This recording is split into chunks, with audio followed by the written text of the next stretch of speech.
Hello ladies and gentlemen, and welcome to the new mainstay on my channel. I know I've flip-flopped a lot on these TEW series. I do 6 episodes of TNA, like 7 episodes of WWE, but I think I've found a TEW series that I'm extremely passionate about and has a lot of longevity for me, and that is Billy Corgan's NWA, and as you might be able to guess from the screen and both the title of the video, it will be NWA Chicago. So I'm very, very passionate about this series, very passionate about this project of mine for many different reasons. So first of all, I like having a show where I only have to book it once a week, not like SmackDown and Raw or like Impact and Explosion. I like having just that one show a week. It allows me a little bit more creative freedom. I don't have to worry about booking 2 shows, basically. It's a lot less editing for me to do, which I really like, and I'm just overall, I feel like going to be a lot happier with that. The other main factor in my decision to do NWA Chicago and not the TNA and WWE series I have is also the creative freedom I have with this. So with WWE, there's already pre-created characters, storylines, backstory there. I want to kind of start fresh, start my own indie, and start with a reliable indie, honestly, and that is NWA and NWA Chicago. So, why do I pick Chicago for NWA Chicago? Well, obviously, I'm from the Chicago area, absolutely love it. Hopefully, there's another Chicagoan I can bring in the series at some point, CM Punk. That'll probably never happen, but I feel like it's a logical place to start the NWA again. Chicago is a very big wrestling city. You have AAW, I think it is. AAW or AIW, I think it's AAW. Billy Corgan's first wrestling company was Resistance Pro Wrestling, and that was based out of Chicago, Illinois. Billy Corgan himself is from the Chicago area, so I feel like NWA Chicago is something that realistically we could see, and it could happen, and so that is why I chose NWA Chicago. Now, to set up the series a little bit, there's a few things that I've done that were off camera that I'll inform you guys about now because I didn't want to do them on camera because I think it's kind of boring when I show those, so I'd rather just tell you about them very quickly. So we did build our own arena. It costs about $78,000, I think. It was a 3,000-seat arena. It is the NWA Arena in Chicago, Illinois, obviously. I think that having our own arena will allow us to run some better shows, have that consistent place where we run it, help give us an identity. That's just something I like personally is when a company has their own arena. I really liked when TNA had the Impact Zone. I thought that was really cool. NXT consistently running out of Full Sail. I think that's very cool. So a 3,000-seat arena isn't too much. We're a regional size company. We currently have, I can't check that right now. I was going to check our finances, but I forgot I was at the booked show and we're already running it, and we're going to flip over to that after I finish explaining these things. So there's that. Our TV deal, we have one TV deal. It is going to be for events and television shows, and that is with ESPN. It is a graveyard deal. I feel like this is something that could realistically happen with the NWA. The NWA is a very large and historic name in professional wrestling. ESPN's always looking for more content because they have so many hours to fill across so many channels. So I feel like a deal with ESPN is something that could happen to once a week and then once every few months. Once a week run a television show, once every few months run an event. The way we're going to structure the company is weekly television show and ideally 4 major events a year. So the first major event is going to be the event that you are going to watch right now. It is week 4 of June on Sunday. So the last week of June, which is about when I'm planning on releasing this. It is NWA New Blood to signify the new blood that is coming to the NWA, all the fresh young superstars who are coming in. And I am very happy to present this to you guys. It is a completely directionless project that I am so super excited to start because I get to take this exactly wherever I want, whenever I want. I get to create my own characters, create everything. There's a lot of creative freedom with this that I didn't really have in the more structured WWE and TNA series. There was already so much pre-established stuff. This just starts fresh. There's only a little bit of pre-established things that we're going to keep, like Nick Aldis as champion. That's one of the very few canon things that is going to remain in NWA Chicago. So I've talked long enough. Let's get into the action, guys. The first ever NWA Chicago event begins inside the brand new NWA Arena, live from Chicago, Illinois. Owner Billy Corgan makes his way to the ring to a large ovation. And he says, "Welcome to the brand new NWA Chicago. I could not be happier to present you all with the next chapter of the long and storied National Wrestling Alliance. When I bought the NWA last year, I had a vision. That vision was to bring the NWA, the most historic company in wrestling, to the modern era. And where better to do that than right here in Chicago? And the crowd pops, they give him an ovation for that because Chicago loves being mentioned. Tonight, every single NWA title will be on the line, including the NWA television title. For the first time in almost 30 years, we'll have a champion. We have so many exciting superstars competing here tonight, and many more to come. But enough of me talking. Do you guys want to see some wrestling? And the crowd goes nuts again. Let's do it. Welcome to NWA New Blood. So NWA New Blood is the first event in the future long-storied NWA Chicago, the relaunch of the NWA. So that segment with Billy Corgan gets a 27E. Angle got the crowd hotter. I'm happy with that.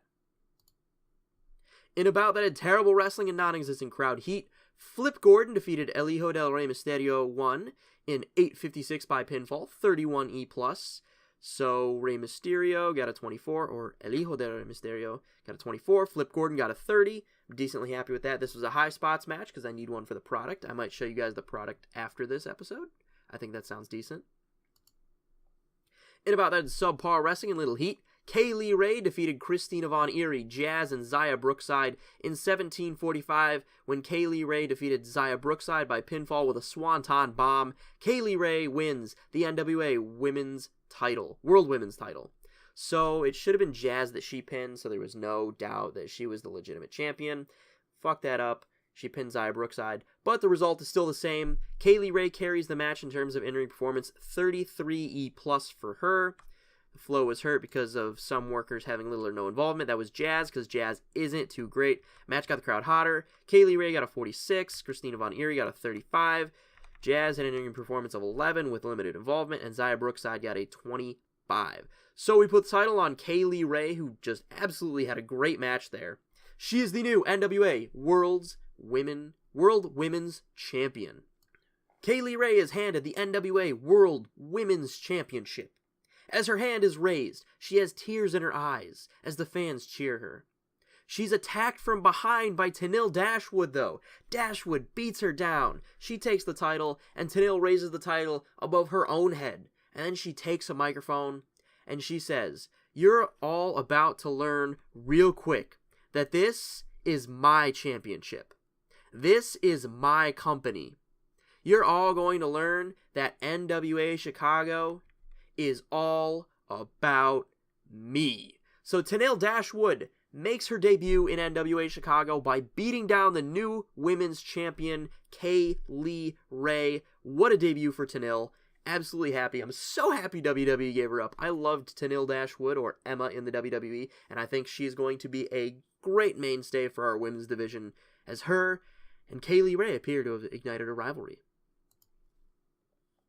In about that in subpar wrestling and little heat, the Osirian Portal defeated the Sons of Michigan in 11:18 when Ophidian 1 defeated Nate Matson by pinfall with an Osirian Sacrament. I don't know how to pronounce that. Osirian. I'm just going to go with Osirian until the next episode when I actually look up how to pronounce it. 42D, very good match for that. A lot better than I was expecting. Amasis and Ophidian showed excellent chemistry teaming together. They performed in the 40s, while the Sons of Michigan performed at both a 32 level. So we debuted two new tag teams here, trying to have a pretty good tag team division. These guys are always great. They're always mainstays in any tag division I have, in any mod that I play, because I usually play more modern ones from about 2007 on. These guys are always just fantastic. Kazuyoshi Miyamoto and Rob Terry are in the ring, set to defend their tag team championships. They look confused because no one's coming down to challenge them. They're just standing in the ring like a couple of idiots. No one's coming down. They take their title belts and they start to exit the ring. They're like, "We're just going to leave." But a siren sounds and music begins to play. And a familiar voice floods the NWA arena. Holla if you hear me! Here we go, 38D-. In a poor match, Scott Steiner and P.D. Williams defeat Rob Terry and Kazuyushi Miyamoto in 13-10 when Scott Steiner defeated Kazuyushi Miyamoto by submission with a Steiner recliner. Steiner and Williams win the NWA World Tag Team titles. So I had to do it. I absolutely love these two together. They were fantastic in TNA. I don't really know much about Kazuyushi Miyamoto. I'm not a huge fan of Rob Terry, but Steiner and Williams, I want to put the title belts on them so bad because they're such a great act together. Scott Steiner's going to probably retire within the next few months, so I wanted to give him at least one more title reign in a company, and why not have it be in the NWA? Make it a little bit more meaningful when he does retire and we can put somebody over him, put him over on the way out. 38D-. 22 from Miyamoto, 31 from Terry, and then almost 40 for both Williams and Steiner. I'm happy with that. Very happy with that. Our new tag team champions, Scott Steiner and P.D. Williams. So happy. In an extremely short match, the big guy defeated Colin Delaney in 14-19 by pinfall with a silverback attack. So his name is actually The Big Guy, but I just put it in there as Big Guy because I feel like just seeing The Big Guy every time, a little bit irritating. 46D, he carried Colin Delaney in that match. His plan, the match brought the fans back down a little bit. I wanted to cool the crowd after that huge pop when Scott Steiner and P.D. Williams win the tag team titles. So he's 60 from the big guy and 33 from Colin Delaney. I want to try to move away from a lot of WWE personas, because WWE obviously is the biggest wrestling company. I want to try to move away from a lot of wrestling personas from other companies and just have them be specific to the NWA Chicago. And the biggest move for that for me is WWE guys. I want to make WWE guys have their own identity here. And first step in that is the big guy. Obviously, Colin Delaney was Colin Olsen until he was in WWE. Then he was Colin Delaney. But I'm going to keep him as Colin Delaney because that's what he's known as now on the indies. 46D, happy with that one. The big guy grabs a microphone after the match. And he says, I came to NWA Chicago for one reason. To dominate, to win, to become the NWA World Heavyweight Champion. Angle got the crowd hotter, 66C+. Happy with that. I forgot to add that Matt Stryker is our commentator. He's a lone commentator, or announcer, whatever you want to call him. Broadcaster is what the game calls him. Matt Stryker is our lone broadcaster, because I believe he can do it. I really enjoy Matt Stryker's broadcasting, so he's our lone guy. In about that in Subpar Wrestling, a little heat, Tyler Bate defeated Ethan Page, Matt Cross, and Shark Boy in 23-54 when Tyler Bate defeated Shark Boy by pinfall with a Tyler Driver 97. Tyler Bate wins the NWA World Television title, the first champion since 1991. Tyler Bate wasn't even born in 1991. This title has been vacant for longer than Tyler Bate has been alive, which is crazy. And he is now the champion. Tyler Bate seemed off his game. Match got the crowd hotter. 38 for Page, 48 for Cross, 30 for Bate, 24 for Shark Boy. Matt Cross was head and shoulders above everyone else. 42D, very, very happy with that match. We crown Tyler Bate the new television champion. Billy Corgan presents Tyler Bate with the NWA World Television Championship. Bate and Corgan shake hands. Corgan raises Bate's hand, and the fans cheer him as they throw streamers across the ring, and Bate waves to his fans. You know that little queen wave he does? 29E, very happy with that. Could have been better, but I'm happy with it. Now on to the main event. In a decent match, Nick Aldis defeated Lance Storm in 21-23 by pinfall. Nick Aldis makes defense number 1 of his NWA World Heavyweight title, which isn't actually true. He's made multiple defenses before this, I know. 48D plus, 37 from Lance Storm, 49 for Nick Aldis. So we brought Lance Storm in on a one-match deal, one-appearance deal, just because I wanted to have him have this match. I thought he could have a good match with Nick Aldis. It was decent, could have been better, but this is kind of our tribute to Lance Storm. Lance Storm has done a lot of great work in the wrestling industry, and I wanted him to at least have one opportunity to challenge for the NWA title. He's retiring in 3 months, which is also something to add. So Aldis beats Lance Storm here. After the match, Nick Aldis picks up Lance Storm off the ground. The two shake hands. Aldis holds the NWA World Heavyweight Championship in his arm like he does, and he grabs a microphone and says, Lance, It was a pleasure to wrestle one of the best in wrestling history. Thank you for this match. And thank you, Billy, for giving me the opportunity to hold this prestigious championship. With the launch of NWA Chicago, I now have a whole new level of competition to defend this championship against. I welcome any and all challengers to enter this arena, come to this ring, and compete for this 10 pounds of gold. The door's open. Come and take it.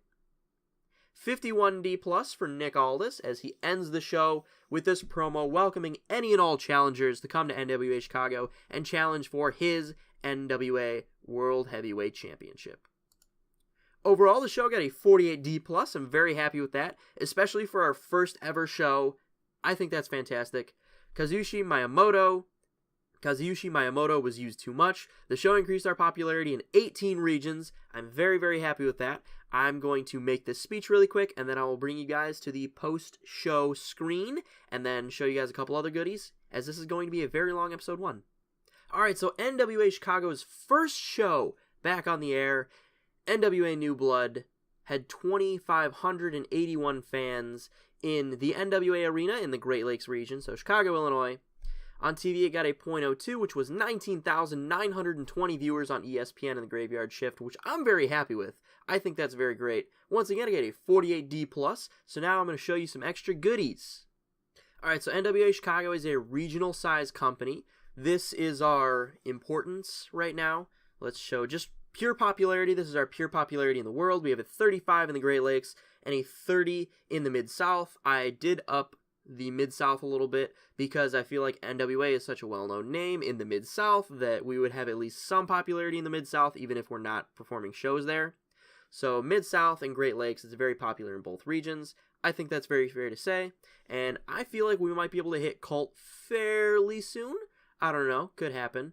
With 47% importance is what we need. We're currently not very close, but I would love to hit Cult soon. We could sign some very interesting talent at that point. So that is what our size is at. Alright, so here's the one that you guys probably want to see the most, my product. So this is the product that I generally run when I play TEW because I really like running a product that's this style. We have medium traditional, medium mainstream, medium cult, and heavy modern with basically nothing else. So this has very few requirements of me. I just need the one match aimed at high spots, car crash, or steal the show, which I generally run because I like having the athletic, high spots, flippy guys in the lineup. We have wrestlers rated equally on performance and popularity, which is a big one for me. I like them to be rated equally, which is why another reason I don't like to play WWE, because they're rated more on popularity than performance, and I don't feel like that's fair. I also like this because gimmicks don't have an impact, and I feel like keeping up with gimmicks can get pretty dull with just administratively trying to keep up with gimmicks and trying to find a gimmick that fits someone. So gimmicks not having an impact, I feel like, is something I like to run. It's favorable towards getting sponsorships, allows NWA Chicago to not be rocked by wrestling industry changes. We can't get an afternoon time slot, though, which is the one thing, and Puroso skill is less effective. So those are really the only requirements of us. Our match intensity is at 60, our match danger is at 55. We have a women's division, no TNA levels, no face-heel divide. I don't like playing with the face-heel divide. I think it really restricts a lot of the things you can do creatively. Match ratio is 80% for both events and TVs, so that's our product. Some of these things could change in the future, but who knows? Which brings us to our financials. We did have to pay out a lot in production value, and then we did spend about $78,000 to build our arena, which is a big reason why we lost $69,000 in our first month. So with those expenses out of the way, I feel like we're going to start to make a lot of money, especially once we start running our weekly show, which you guys will see in the next episode. We're going to have a weekly show.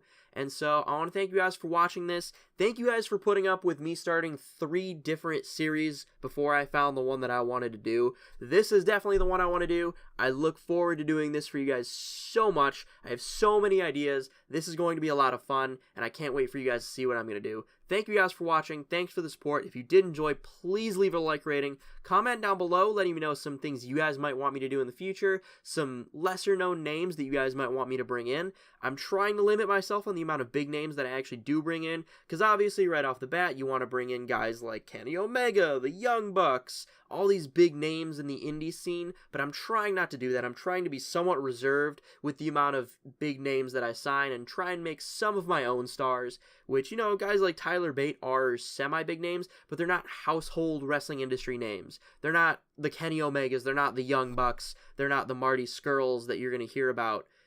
They're lesser known. So with that being said, I want to thank you guys for watching one last time, and I will see you guys in the next episode.